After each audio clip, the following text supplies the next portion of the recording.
श्री सच्चिदानंद सद्गुरु साईनाथ महाराज की जय। Sri Sai Satcharitra, Chapter 35, Tested and Never Found Wanting. Kaka Mahajani's Friend and Master, Bandra Insomnia Case, Bala Patil Nivaskar. This chapter also continues with the subject of the importance and effectiveness of the Udi. It also gives two cases in which Baba was tested and not found wanting. These cases will be taken up first. Preliminary. In spiritual matters or endeavors, sectarianism is the greatest bar to our progress. Those who believe that God is without form and heard saying that to believe that God is with form is an illusion and that the saints are only human beings. Then why should they bow down their heads before them and offer dakshina? Persons belonging to other sects will also raise objections and say, why should they bow and offer allegiance to other saints, leaving their own gurus? Similar objections regarding Sai Baba were heard before and even now. Some said that when they went to Shirdi, Baba asked for dakshina from them.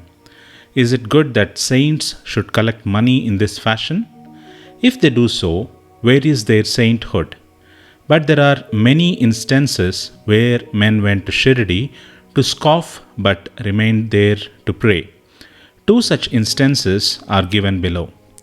Kaka Mahajani's friend. A friend of Kaka Mahajani was a worshipper of Nirgun, God without form, and was averse to idolatry. Out of curiosity, he agreed to go to Shirdi with Kaka Mahajani on two conditions, which is, one, that he would neither bow down to Baba, two, nor pay him any dakshina. Kaka agreed to these conditions and they both left Mumbai on a Saturday night and reached Shirdi the next morning. As soon as they put their feet on the steps of the masjid, Baba, looking at the friend from a little distance, addressed him in sweet words as follows. "Oh, welcome, sir." The tone in which he uttered these words was a very peculiar one. It exactly resembled the tone of the friend's father. It reminded him of his departed father and sent a thrill through his body. What an enchanting power the tone had. Being surprised, the friend said, "This is no doubt the voice of my father." Then he at once went up and, forgetting his resolution, placed his head upon Baba's feet. Then Baba asked for dakshina twice, once in the morning and again at noon, at the time of their taking leave, but he asked it from Kaka only and not from the friend. The latter whispered to Kaka, "Baba asked for dakshina from you twice. I am with you, why does he ignore me?" "You ask Baba yourself," was Kaka's reply. Baba asked Kaka what his friend was whispering. Then the friend asked Baba himself whether he should pay any dakshina. Baba replied, "You had no mind to pay, so you were not asked. But if you want to pay, now you may." Then the friend paid rupees 17 as dakshina, the same amount that Kaka paid. Baba then addressed him with a few words of advice. "You destroy the Tilly's wall, sense of difference, between us, so that we can see and meet each other face to face." Then Baba allowed them to leave. Though the weather was cloudy and rough, Baba assured them of their safe journey and both of them reached Mumbai safely. When he reached home and opened the door and windows of his house, he found two sparrows dead on the ground and one just flying out through a window. He thought that if he had left the windows open, two sparrows would have been saved, but thought again that they had met their lot and that Baba had sent him back soon just to save the third sparrow. Kaka Mahajani's master. Kaka was the manager in the firm of Thakkar Dharamse Jetabai, a solicitor of Mumbai. Both the master and the manager were on intimate terms. Mr. Thakkar knew that Kaka would often go to Shirdi, stay there for some days, and return. When Baba permitted him, out of curiosity, Mr. Thakkar decided to go to Shirdi with Kaka during Shimga holidays. As Kaka's return was uncertain, he took another man with him for his company. The three started together, and Kaka bought 2 seers of raisins, dried grapes with seed, on the way for presentation to Baba. They reached Shirdi in due time and went to the masjid for darshan. Baba Sahib Thakkar was also there, and Mr. Thakkar asked him why he came there. For darshan, Thakkar replied. Mr. Thakkar asked if miracles took place there. Thakkar replied that to see miracles was not the concern. The earnest intentions of the bhaktas were satisfied here. Then Kaka prostrated himself before Baba and offered the raisins to him. Baba ordered them to be distributed. Mr. Thakkar also got a few of them. He did not want to have the raisins as he was advised by his doctor not to eat them without washing and cleaning them. So he was in a fix. He did not want to eat them, nor could he reject them. To keep up formalities, he put them into his mouth but did not know what to do with the seeds. He could not spit them out on the floor of the masjid, so he pocketed them against his wish. He then said in his mind that if Baba was a saint, how could he be ignorant of his dislike for the raisins? And how could he force them on him? When this thought arose in his mind, Baba again gave him some more raisins. He could not eat up them, but held them in his hand. Then Baba asked him to eat them up. He obeyed and found to his surprise that they were all seedless. He wanted to see miracles, and here was one. He knew that Baba read his thought and, as per his wish, converted raisins with seeds into seedless grapes. What a wonderful power! Again, to test further, he asked Thakkar, who was sitting by and who also got some raisins, "What kind of grapes you got?" He replied, "The variety with seeds." Mr. Thakkar was still more surprised to hear this. Then, to confirm his faith further, Thakkar thought in his mind that if Baba was a real saint, the raisins should be now given to Kaka first. Reading this thought also, Baba ordered that distribution should be commenced from Kaka. These proofs were sufficient for Thakkar. Then Shama introduced Mr. Thakkar as the master of Kaka, upon which Baba said, "How could he be his master? He has got a different master altogether." Kaka appreciated this reply. After forgetting his resolve, Thakkar saluted Baba and returned to the Wada. After the noon Aarti was over, they all went to the masjid for taking Baba's leave for their departure.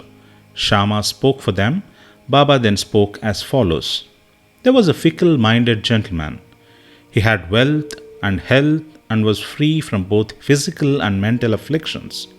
But he took on needless anxieties and burdens and wandered hither and thither, thus losing his peace of mind. Sometimes he dropped the burdens and at other times carried them again. His mind knew no steadiness. On seeing his state, I took pity on him and said, "Now, keep your faith on one place you like. Why roam like this?" Thakkar at once understood that this was an exact description of himself. He wished that Kaka should also return with him, but no one expected that Kaka would be allowed to leave Shirdi so soon. Baba read this thought also and permitted Kaka to return with his master. Then Baba asked Kaka for ₹15 as dakshina and received it.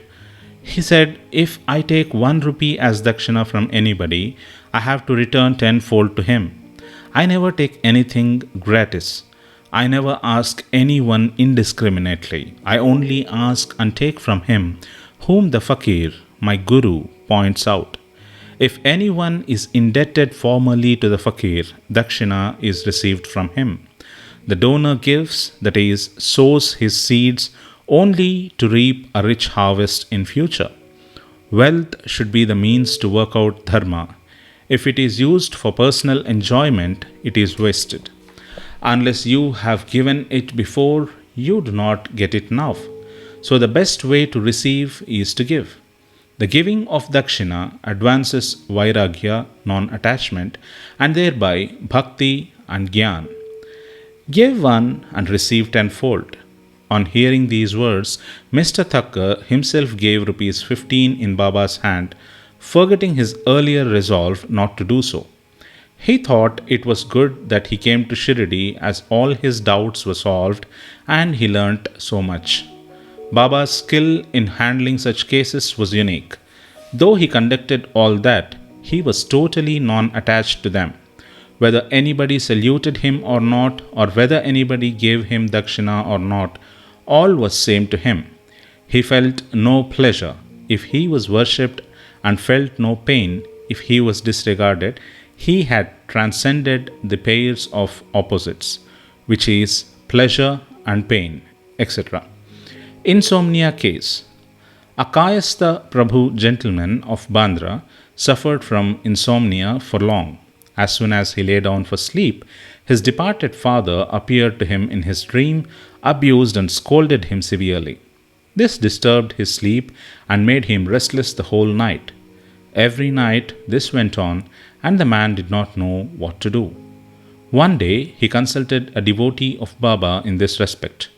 He recommended the Udi as the only infallible remedy he knew. He gave him some of the Udi and asked him to apply a little on his forehead before going to bed and keep the Udi packet under his pillow. He tried this remedy and found to his great surprise and joy that he had a sound sleep and there was no disturbance of any kind. He continued the remedy and always remembered Sai. Then he got a picture of Sai Baba, which he hung on the wall near his pillow and started worshipping it daily, and on Thursdays offered garland, naivedya, etc. Then he got well and forgot his trouble altogether. Balaji Patil Nevaskar. This man was a great devotee of Baba. He rendered excellent and selfless service. Every day he swept and kept clean all the passages and streets in Shirdi through which Baba passed in his daily routine. After him, this work was done equally well by another devotee, Radha Krishnamai, and after her by Abdullah. When Balaji reaped his corn every year, he brought the whole quantity and presented it to Baba.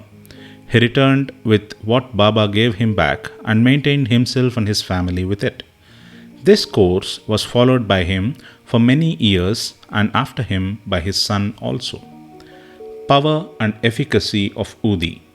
Once it happened that on Balaji's death anniversary, a certain number of guests were invited and the dinner was prepared for them.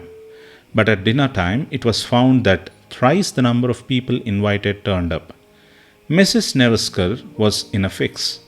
She thought that the food would not suffice for the people assembled, and if it fell short, the honor of the family would be at stake.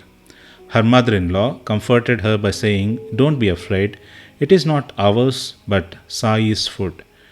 Cover every vessel with the cloth, putting some udi in it and serve from the same without opening it. Sai will save us from ignominy." She did as she was advised, and it was found to their surprise and joy that not only did the food suffice for all, but plenty of it remained after serving. As one feels intently, so he realizes accordingly, was proved in this case. Sai appearing as serpent. Once Raghu Patil of Shirdi went to Balaji Patil at Nives. That evening he found that a serpent entered the cowshed, hissing. All the cattle were afraid and became restless. The inmates of the house were frightened, but Balaji thought that it was Sai, who appeared in his house as a serpent. Without being afraid in the least, he brought a cup of milk and placing it before the serpent said, "Baba, why do you hiss like this? Do you want to frighten us? Take this cup of milk and drink it with a calm mind." Saying this, he sat down close by. The other members were frightened and did not know what to do. In a short time, the serpent disappeared of its own, and nobody knew where it went. It was not found, though a thorough search was made in the cowshed. Balaji had 2 wives and some children. They sometimes went to Shirdi from Nivas for taking Baba's darshan. Then Baba bought saris and other clothes, which were given to them with his blessings. Bow to Sri Sai.